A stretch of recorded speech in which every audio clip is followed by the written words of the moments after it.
Olá a todos, estamos começando a aula do curso online gratuito da SBPA. Inimigo meu, ego, sombra, persona. Então, eu sou Sueli Engelhard, sou uma das membros analistas titulares da SBPA, e nós vamos começar a falar desses três conceitos básicos e de um quarto, que é o self, para depois a gente entrar mais diretamente com a questão da sombra. O que é o ego? O ego é um complexo de emoções que circula em órbita na faixa da consciência ao redor do self, que seria o núcleo central da psique, sendo, ao mesmo tempo, criado pelo self e orientado por ele. Então, ego e self estão ligados pelo eixo ego-self. O ego é o centro do sistema consciente. O que são agora os complexos? Os complexos, porque o ego é um complexo, são as unidades funcionais do inconsciente pessoal. Então, o complexo é formado por um grupo de ideias que são associadas e relacionadas entre si por uma carga emocional compartilhada. Essa carga emocional vai exercer um efeito dinâmico sobre a experiência consciente e a conduta, o comportamento do indivíduo. Aí vamos para um próximo conceito do Jung, que são os arquétipos.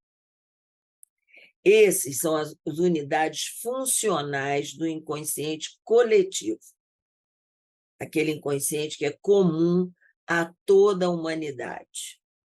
São centros, entre aspas, inatos ou dominantes, comum ao cérebro e à psique, que iniciam, influenciam e fazem a mediação das características de atitudes e experiências típicas dos seres humanos, independente das diferenças raciais, culturais, de época histórica ou de situação geográfica.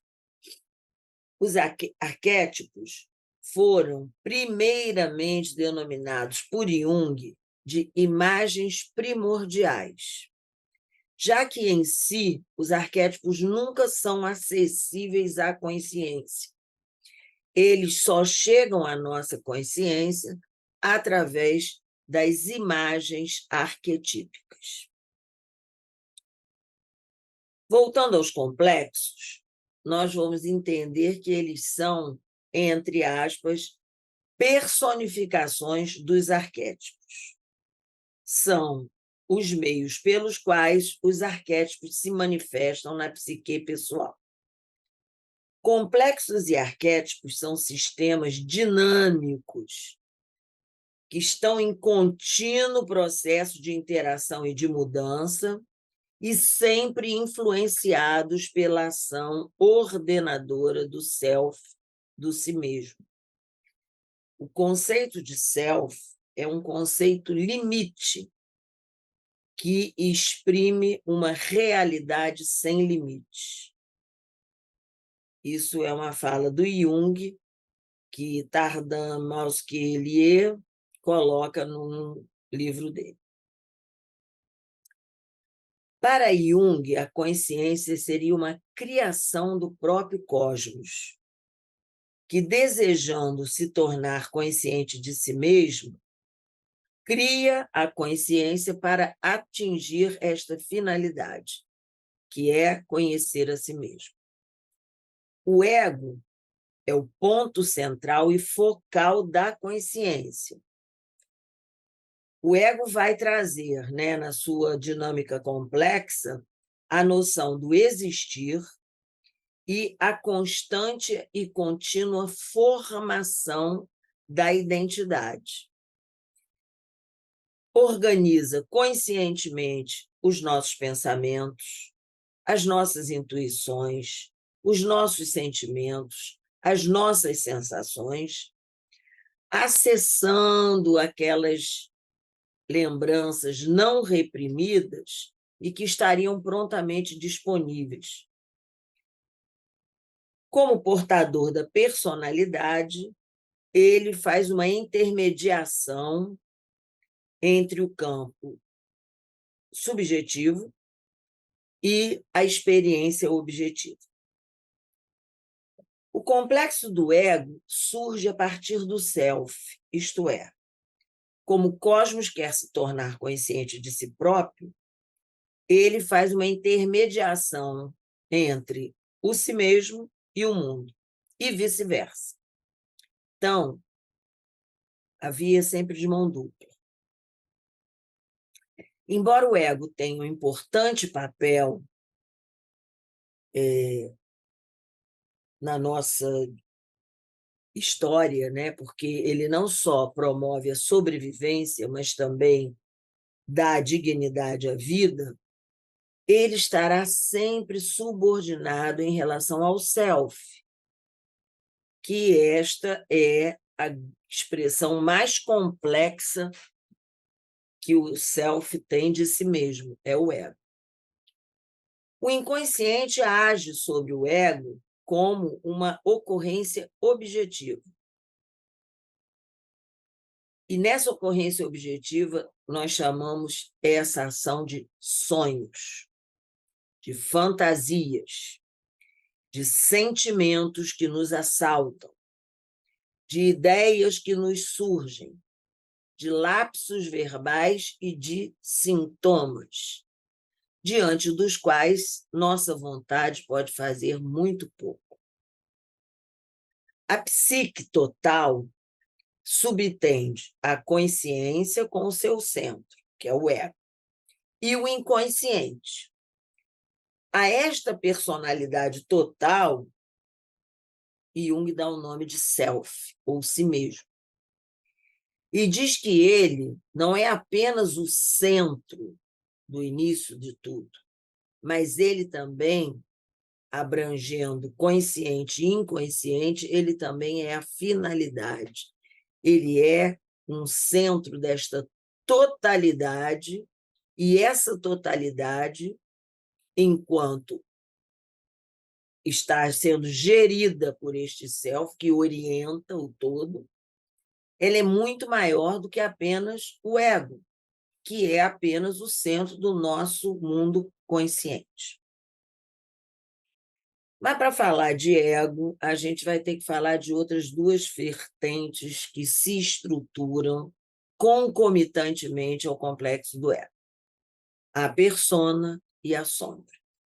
Então, vamos falar primeiro da persona, que a persona é um arquétipo, né, que está inserida no núcleo de um complexo funcional que entra em ação por vários motivos, mas principalmente por razão de adaptação ou convivência pessoal, e isto não quer dizer que é idêntica à individuação. Individuação é outro conceito junguiano que nós não vamos entrar muito profundamente aqui nessa aula, que futuramente será dada a vocês uma aula específica sobre isso.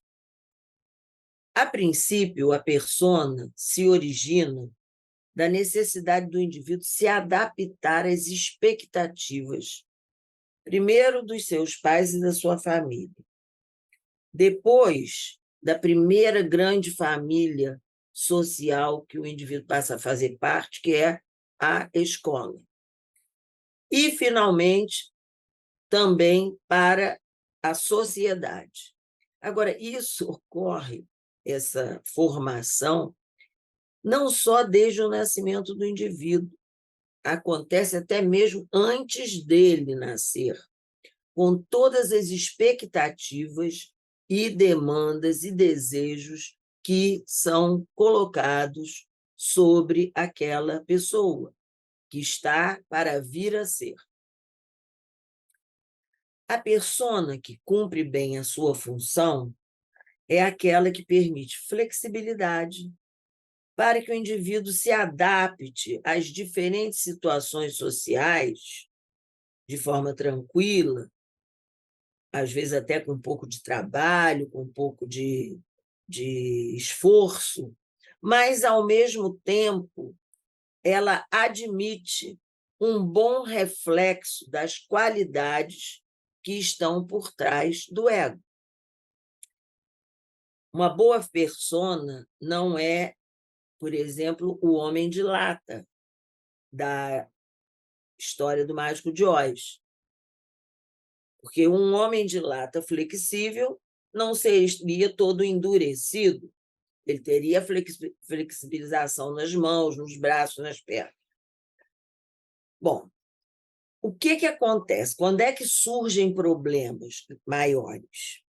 É quando o indivíduo se identifica com a persona, ou assume uma persona, por razões aí neuróticas, que não é possível dele se adaptar às qualidades que ele próprio quer ostentar.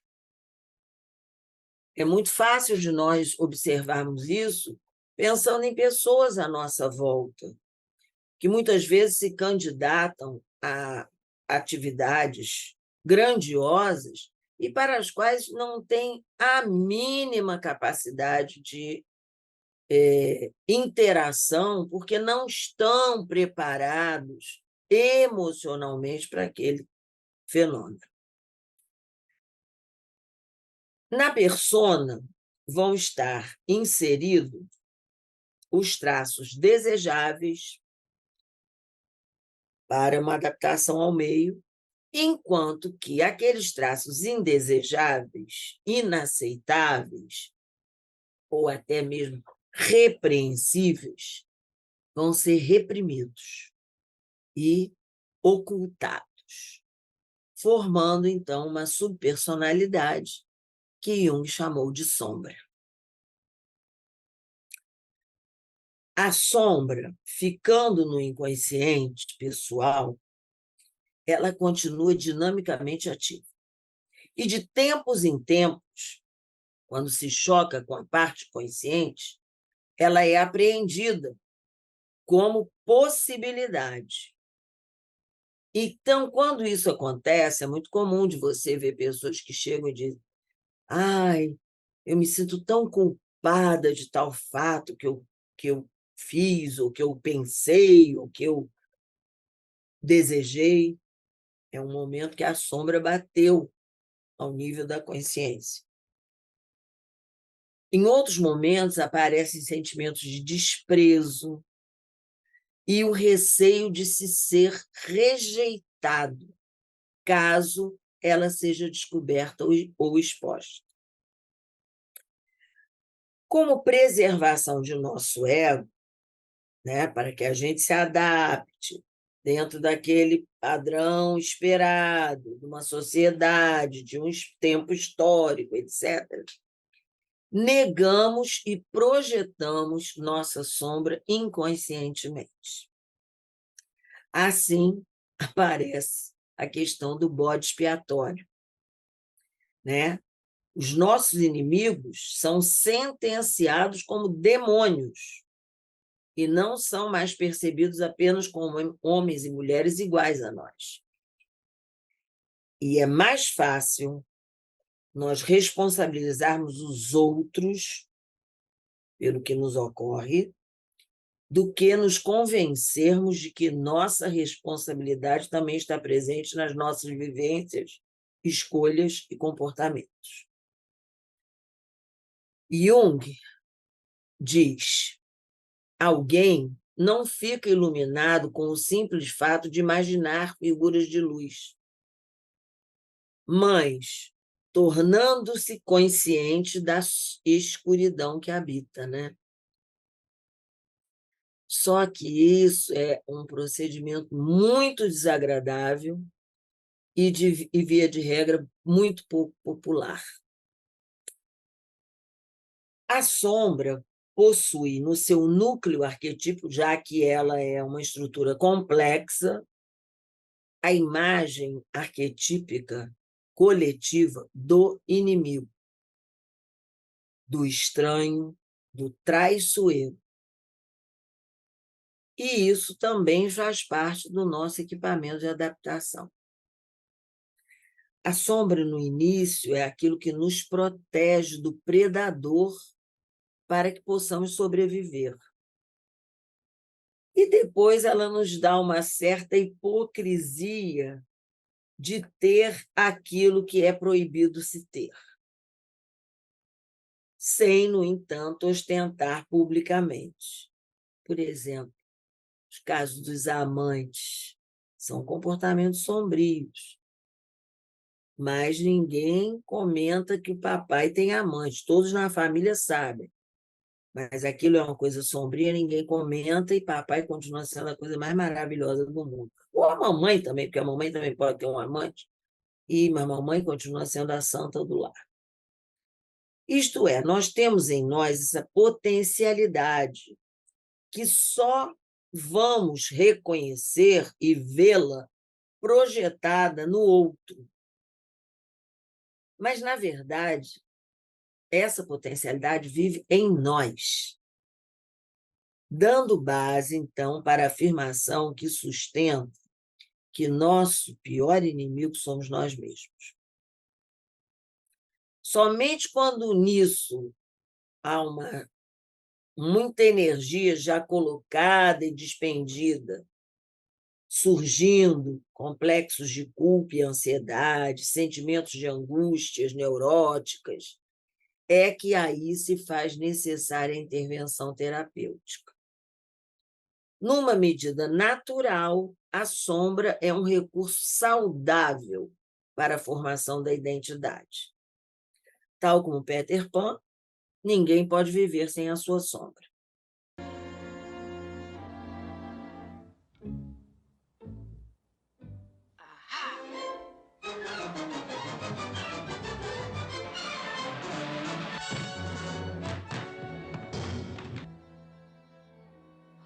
Peter Pan!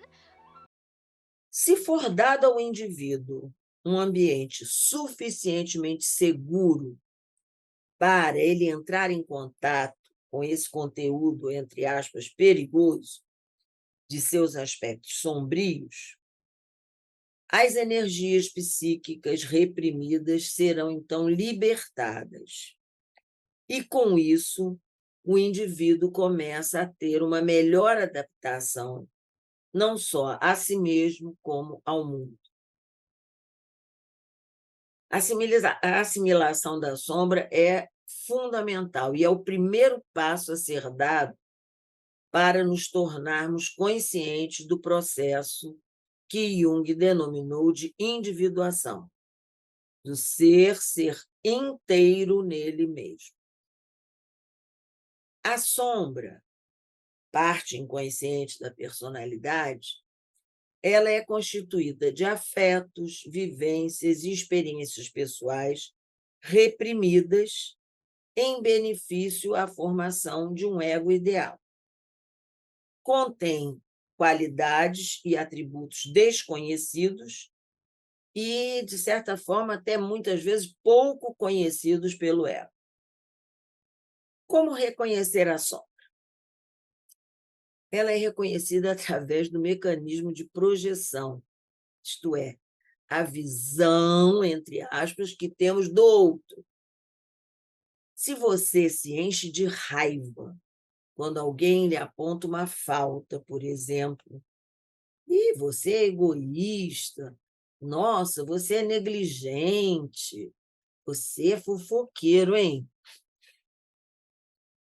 Ou são feitas fantasias exageradas, esteja certo de que parte da sua sombra aí existe e foi tocada. Uma parte da qual se é inconsciente. E isso é um círculo vicioso que se repete, se repete, se repete, porque esta é a forma da formação de uma identidade.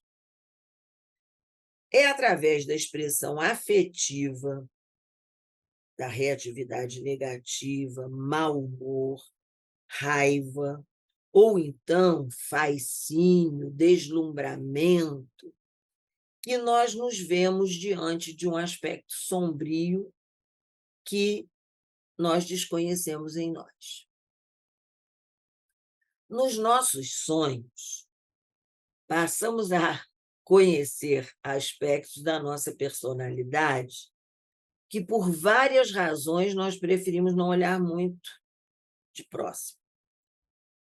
Isso se dá ou porque representa um sentimento que não é muito bem aceito na comunidade social da qual se faz parte, ou porque a nossa consciência está pouco diferenciada para absorver uma vivência emocional muito profunda. Ou, uma terceira possibilidade, o símbolo que está sendo trazido vem tão carregado de energia psicológica que nós não temos possibilidade de compreendê-lo conscientemente. No mundo onírico, a sombra geralmente aparece de forma personificada como uma personalidade inferior do mesmo sexo do sonhador, como, por exemplo, empregados, o indivíduo que mora na cidade sonha com um agricultor, ou o indivíduo que é muito rico sonha com um mendigo, entre outros. Quando o ego se identifica com qualidades negativas, em nossa sombra, geralmente aparecem qualidades positivas. Por exemplo, uma pessoa extremamente deprimida, é muito comum essas pessoas terem sonhos com festas alegres, passeios felizes, momentos agradáveis. No instante que reconhecemos um dos aspectos de nossa sombra, esse aspecto ganha consciência, a consciência se expande. E, nesses momentos, muitas vezes a gente fica envergonhado. O ego fica meio encurralado e fica assim meio reduzido. E, normalmente, faz-se um silêncio embaraçoso. Enquanto a sombra estava projetada, não se faz a diferença dos próprios complexos e da realidade da outra pessoa. Por exemplo, esse é um exemplo de um filme antigo, Thelma e Louise, que quem não assistiu deve correr para assistir, porque é um filmaço.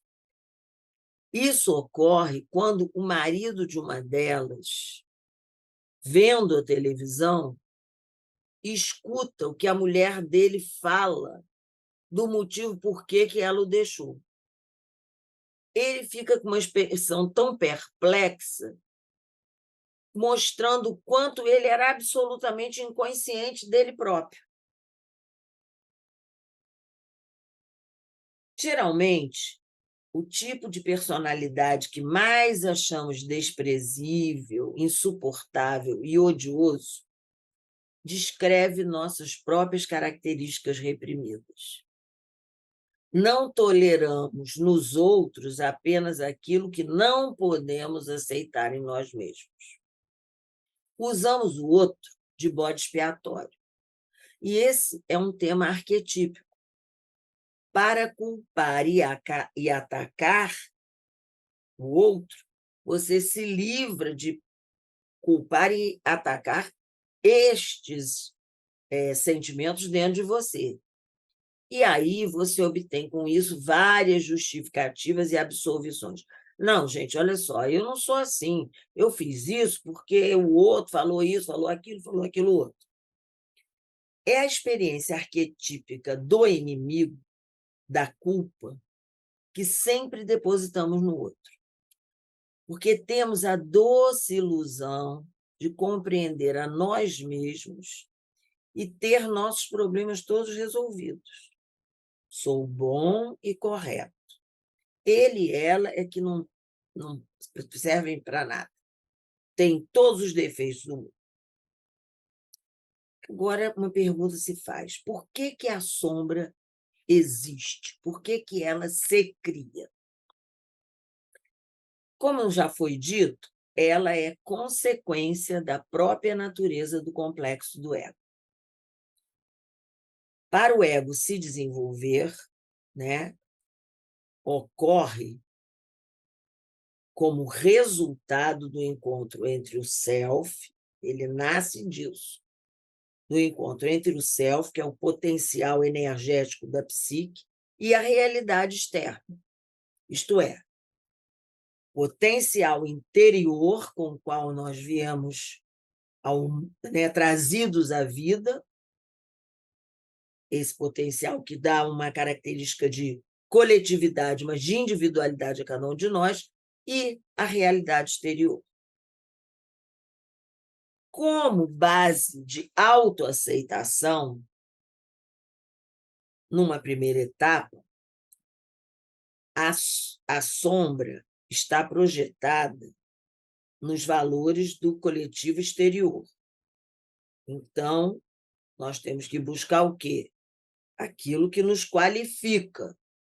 Então, se tem coisas ali que não me qualificam, eu nem olho para elas e estruturo aquelas que me qualificam para que eu crie uma persona adaptável ao mundo onde eu vivo.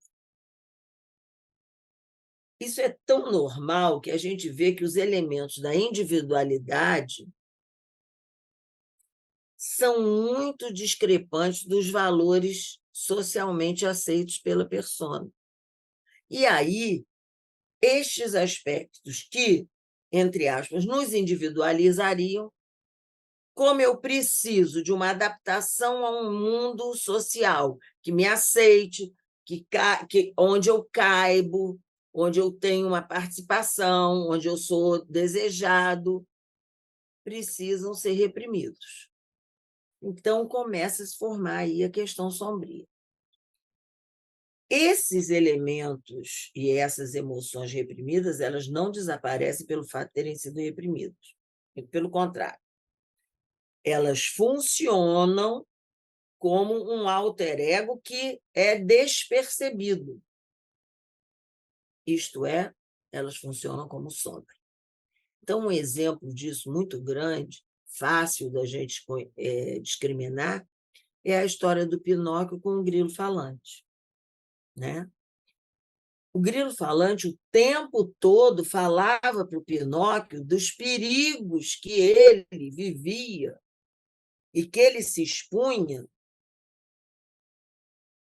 que contradiziam o que ele desejava ser, deixar de ser um boneco de madeira para vir a ser um humano. Mas o Pinóquio não conseguia escutar isso. Ele achava que o mundo é que estava errado, o mundo é que estava criando problemas para ele. Então, quando você reprime esses elementos e essas características, o que acontece com uma emoção reprimida que precisava ser elaborada e ser entendida? Ela se torna primitiva e, por isso, negativa. Então, essas repressões funcionam como emoções complexas autônomas e em que, em certos momentos, nos possuem. Nós vamos reconhecê-las quando aparece assim uma observação maldosa que nos escapa, né? Nós estamos não querendo denunciar o nosso lado pérfido, mas, de repente, a gente solta uma piadinha de mau gosto, como a gente diz. E aí aquilo fica visível para tudo e todos. Nas omissões, né? Você esquece de fazer alguma coisa para alguém que você deveria respeitar e você não respeita, e aí você se omite em relação àquela pessoa. E, às vezes, a gente faz omissões terríveis contra nós mesmos. Vivemos, às vezes, uma vida muito ruim, muito pouco criativa, nos omitindo em relação a dar a nós o direito de sermos felizes para manter o status quo vigente. Também a gente tem atos impensados, né, onde você toma uma decisão totalmente errada frente a uma situação, ou também você se perder em causas que você abraçou, desejando fazer aquilo da melhor maneira possível e acaba se perdendo. Normalmente, a gente tropeça com muita frequência nos nossos aspectos sombrios. E, normalmente, na sombra do outro, porque aí a gente está vendo o outro, mas está vendo a nós mesmos, né? Vendo que o outro aquele lá é um cara desagradável, mas aí eu estou vendo o meu lado desagradável nele. Principalmente quando nós estamos em contato com pessoas do nosso próprio gênero. A sombra, ela é constituinte do desenvolvimento do ego. Ninguém vive sem sombra. E ela é o produto da divisão que se dá quando o centro da consciência, né, o ego, se estabelece. Por exemplo, em estudo com crianças pequenas, que normalmente, até uma determinada fase de desenvolvimento, se tratam na terceira pessoa, até dizem assim, fulano quer, fulano é o nome dele, José quer, Cristina quer. Só quando essas crianças usam a palavra não, não é aquele não instintivo que quer dar mais uma colher de comida e a criança vira a boca e tal. Não, é quando ela diz não, não quero. Logo depois que esse não é verbalizado, aparece a referência ao eu. Elas param de se tratar na terceira pessoa. Onde é que e como é que a sombra pode ser projetada? Ela pode ser projetada de duas formas. Individualmente, quando é um mal atribuído a uma outra pessoa, ou a uma ideia, ou a uma situação corriqueira, ou coletivamente, que aí já é aquela visão do inimigo. E aí aquilo é a personificação do mal. Então, para reconhecermos esse nosso aspecto sombrio, primeiro nós precisamos ser fortes. Não podemos recuar, mesmo quando a gente é assim, sacudido e às vezes até perturbado, esmagado diante da visão dessa sombra. É preciso que a gente tenha coragem de confrontar esse eu inferior. Inferior porque nós negamos ele, porque nós fizemos ele se tornar primitivo dentro de nós. E, nesse momento, é interessantíssimo como o inconsciente é sábio. Eles nos ajudam, o inconsciente nos ajuda, trazendo através dos sonhos, através do mundo onírico, a função compensatória que o inconsciente tem em relação à consciência, né? Que, na verdade, é uma visão muito mais construtiva e funcional, e trazendo um fato emocional para nos fazer compreender aqueles aspectos que são, às vezes, dolorosos para nós reconhecermos que não estão no outro, são nossos. Então, vou dar um exemplo para vocês de um sonho que foi descrito por Whitmont no livro dele, Símbolos, a busca simbólica, uma coisa assim. Tem na bibliografia, está escrito, na página 147. Então, é um sonho que ele relata, que foi uma pessoa que relatou para ele, que era o seguinte: alguém queria me matar com uma maçã. Então, percebi que um dos meus vizinhos, que eu não levo muito em conta, havia conseguido transformar um pedaço de terra pedregoso e arenoso, que eu considerava inútil, num belíssimo jardim. Então, Whitman mostra aqui 2 confrontos, um com a sombra coletiva, arquetípica, a maçã. A maçã, por exemplo, ela é associada como presente do demônio ou da serpente, né, na Bíblia. E mais anterior ainda, a maçã é ligada ao pomo da discórdia,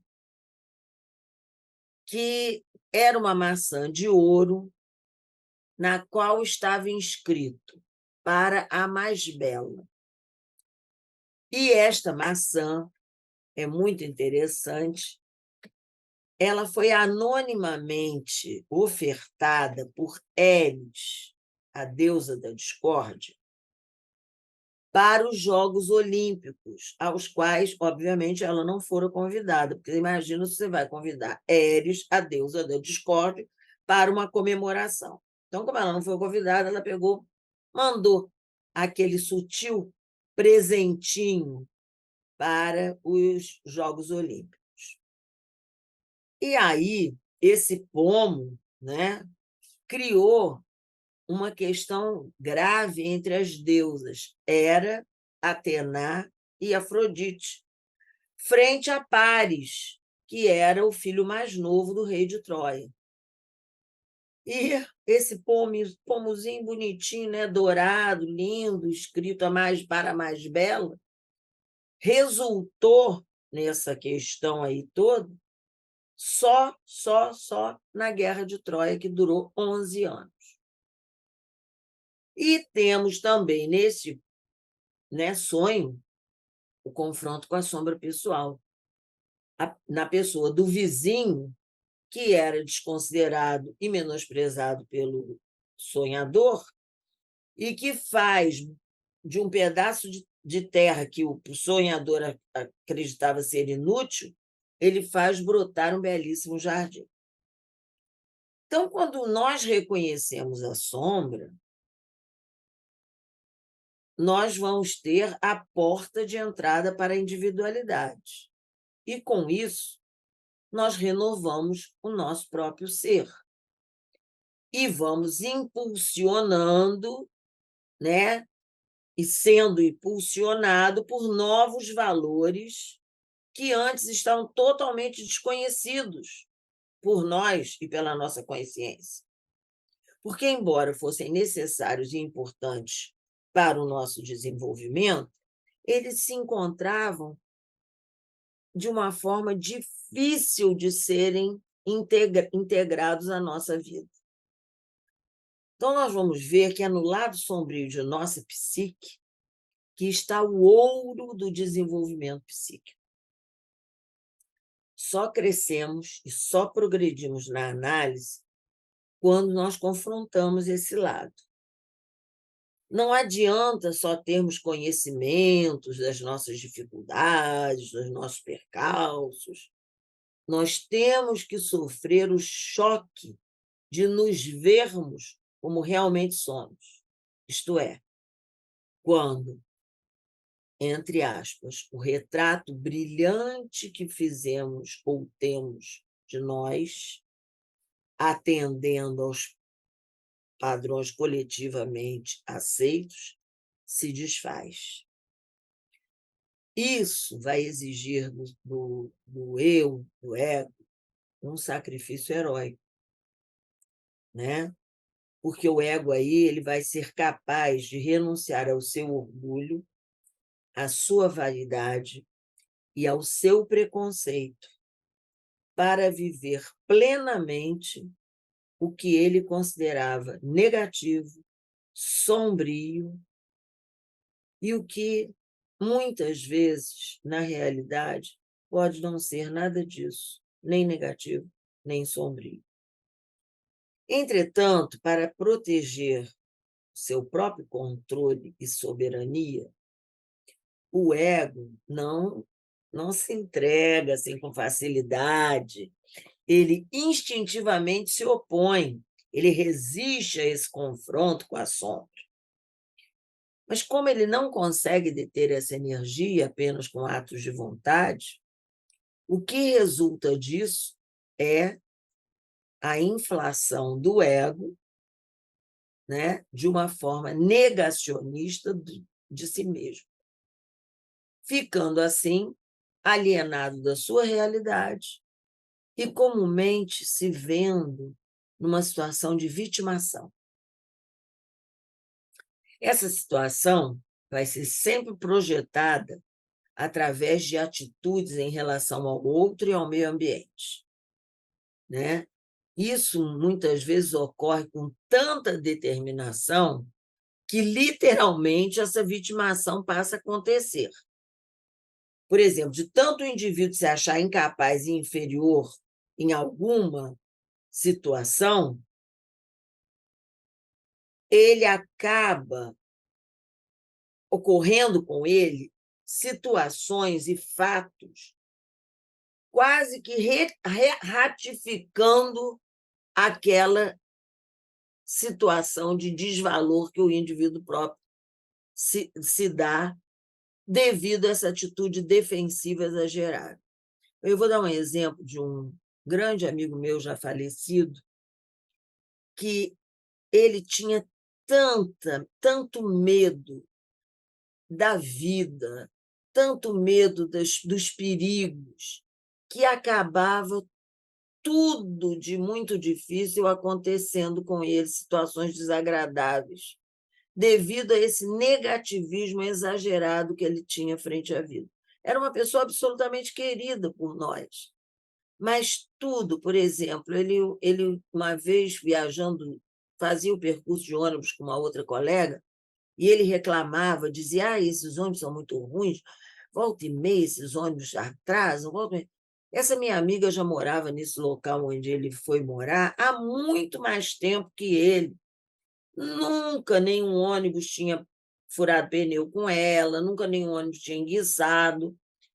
Às vezes que ela pegou o ônibus com ele, e nas poucas vezes que ela pegou, ele reclamou tanto que, em algumas vezes, aconteceu fenômenos que fizeram o ônibus parar, eles tiveram que ir andando, ou tiveram que esperar vir um outro ônibus, e ela depois falou para mim: nossa, Sueli, como é que fulano é complicado, você vê, eu moro lá há tantos anos, nunca aconteceu isso comigo.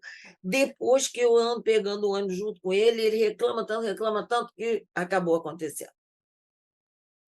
Então, aceitar a nossa sombra não é o mesmo que nos identificarmos com ela. Aceitá-la significa compreender essas nossas características sombrias, rejeitadas, como fatos e informações sobre nós mesmos. Com isso, ao aceitá-la, nós nos tornamos responsáveis pelas nossas ações, aprendendo a nos disciplinar. Por exemplo, um filme que é também um filme antigo, mas muito interessante, que até eu usei como nomenclatura do início dessa aula, Inimigo Meu. Vão ser colocados pequenos pedaços desse filme para vocês verem.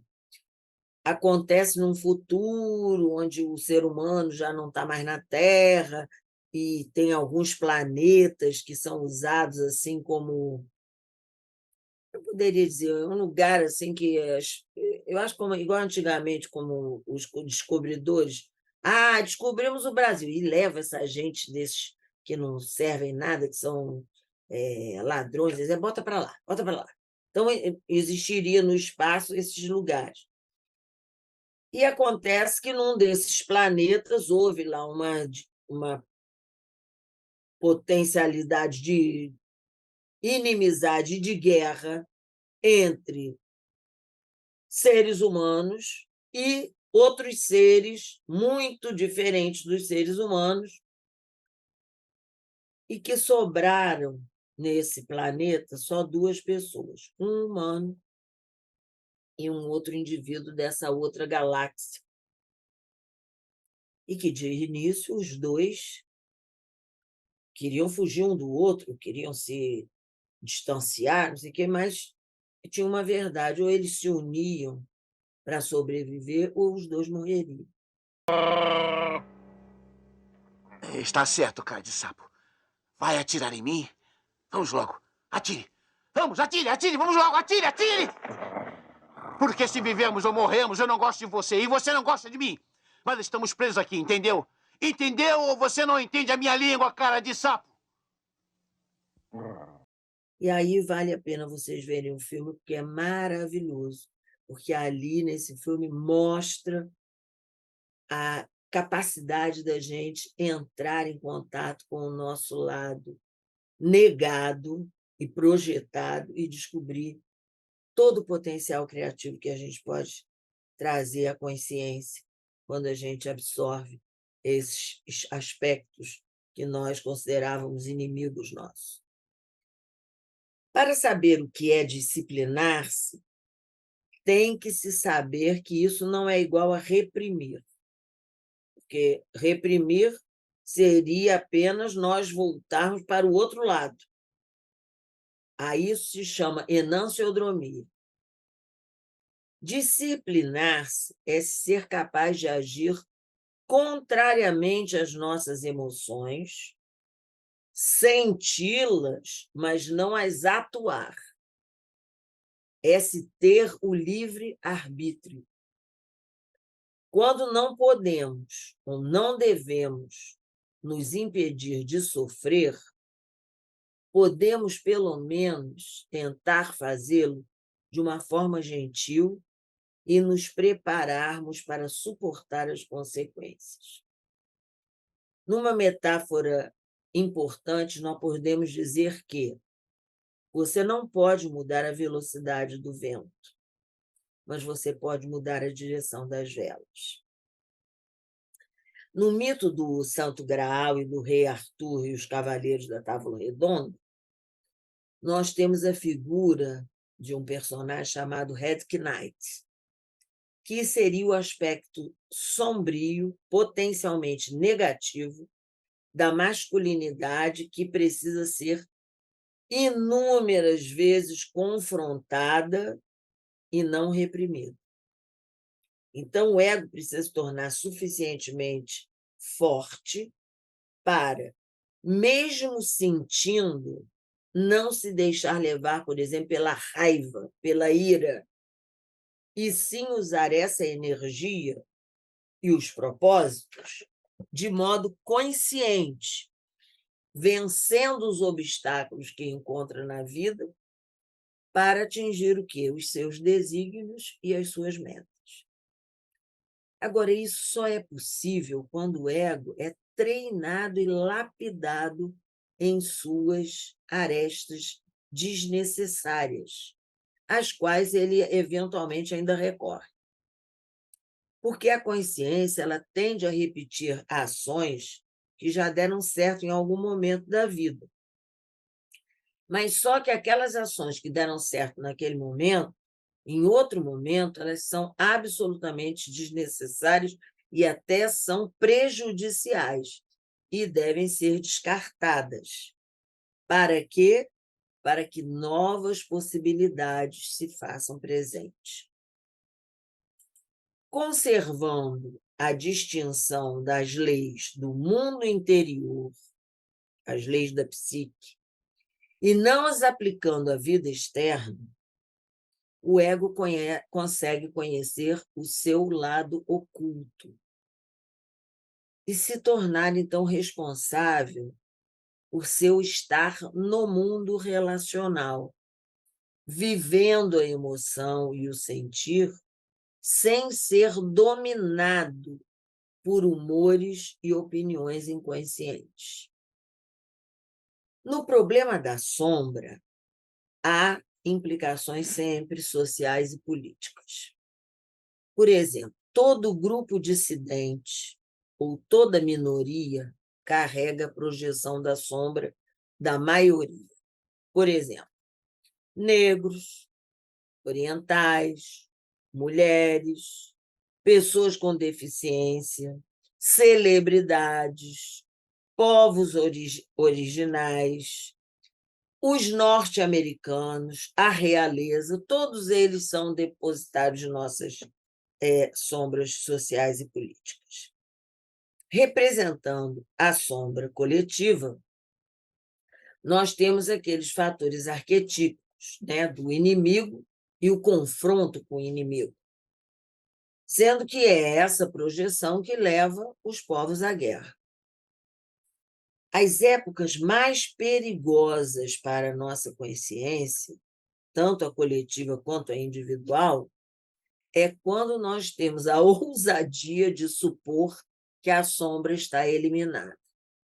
Exemplo disso, tem um filme também muito bonitinho, antigo, mas muito interessante, é como se fosse um conto de fadas, chama-se A Lenda, onde todos viviam num mundo harmonioso, onde acreditavam que o mal tinha sido totalmente destruído, que ele nunca mais ia aparecer. E daí ele reaparece para eles terem que enfrentá-lo e aprender que a vida é isso, um eterno círculo vicioso, onde a gente resolve uma coisa, aparece outra para a gente resolver, e se a gente não resolver, ela vai ficar se repetindo, às vezes por gerações, para conseguir haver a resolução. Se a sombra nos possuir, aí sim nós vamos ter o aparecimento de uma grave patologia, porque aí nós estaremos totalmente inconscientes de nosso ego e identificado com esses aspectos sombrios.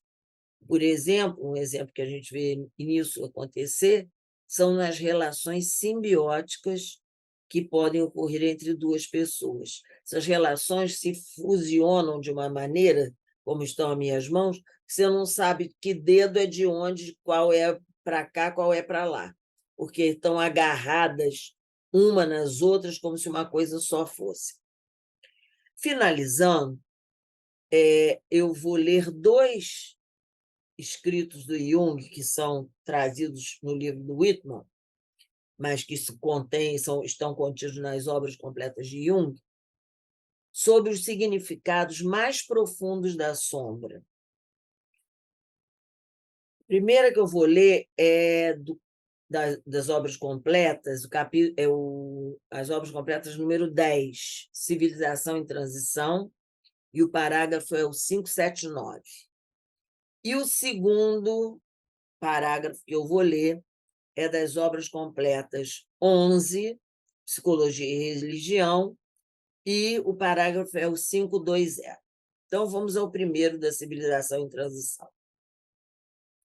O reconhecimento da sombra conduz à modéstia de que precisamos a fim de reconhecer a imperfeição. É exatamente este reconhecimento consciente e esta consideração que são necessários onde quer que se estabeleça um relacionamento humano. Um relacionamento humano não se baseia na diferenciação e na perfeição, pois essas etapas enfatizam as diferenças ou trazem à tona o complexo oposto, exatamente aquilo que é oposto ao que está sendo proposto. Ele se baseia, isto sim, na imperfeição, naquilo que é fraco, indefeso e carece de apoio. A própria origem e razão da dependência. A perfeição não precisa dos outros, mas a fraqueza sim, pois ela procura apoio e não enfrenta o parceiro com qualquer coisa que possa forçá-lo a uma posição inferior e até mesmo humilhá-lo. Essa humilhação pode ocorrer muito facilmente quando o autoidealismo representa um papel demasiado proeminente.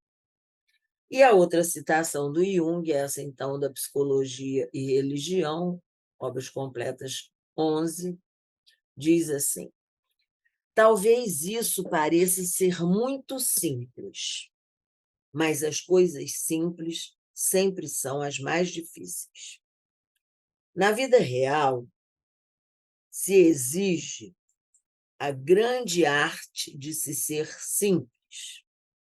Portanto, a aceitação de si mesmo é a essência do problema moral e a prova dos 9 de toda a perspectiva de vida da pessoa. Que eu dê alimento a um pedinte, que eu perdoe a um insulto, que eu ame o meu inimigo em nome de Cristo, todas essas são indubitavelmente grandes virtudes. O que eu faço para o menor dos meus irmãos, faço para Cristo. Mas e se eu descobrir que o menor dentre todos, o mais pobre dos mendigos, o mais imprudente dos ofensores, sim, o próprio demônio, que eles estão dentro de mim e que eu mesmo estou necessitando da esmola da minha própria benevolência, de que eu próprio sou um inimigo que deve ser amado. E então, via de regra, toda a verdade do cristianismo é invertida. Então, não há mais nenhuma conversa de amor e sofrimento. Dizemos a esse irmão dentro de nós, rapa, e o condenamos, e temos raiva de nós mesmos. Nós o escondemos do mundo. Negamos jamais haver encontrado o pior dos piores em nós mesmos. E fosse ele o próprio Deus que se aproximasse de nós nessa forma indizível, tê-lo-íamos negado 1000 vezes antes que um único galo tivesse cantado. Espero ter trazido para vocês uma ideia abrangente do conceito de sombra, com algumas pinceladas no conceito de ego, persona, self. E aqui vão as referências bibliográficas. Do Robert Johnson, He, a chave do entendimento da psicologia masculina. Tradução de Maria Helena de Oliveira Trica, São Paulo, Mercúrio, 1987. Das obras de Jung, temos a obra completa 13, Estudos Alquímicos, Petrópolis, Vozes, 2003. Civilização em Transição, obras completas 10, Petrópolis, Rio de Janeiro, Vozes, 2003. Psicologia e Religião, obras completas 11, Petrópolis, Rio de Janeiro, editora Vozes, 2003. De Tardam Mauskelier, C.G. Jung, A Sacralidade da Experiência Interior. São Paulo, Paulos, 1994. E de Eduardo Whitman, A Busca do Simbólico, Conceitos Básicos da Psicologia Analítica, tradução de Eliane Fittipaldi Pereira e Kátia Maria Orberg, São Paulo, Cultrix, 1990.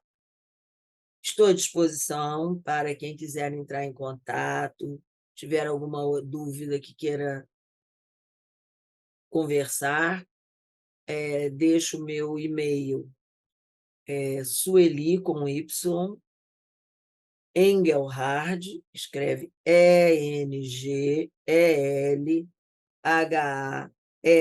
de dado, @gmail.com.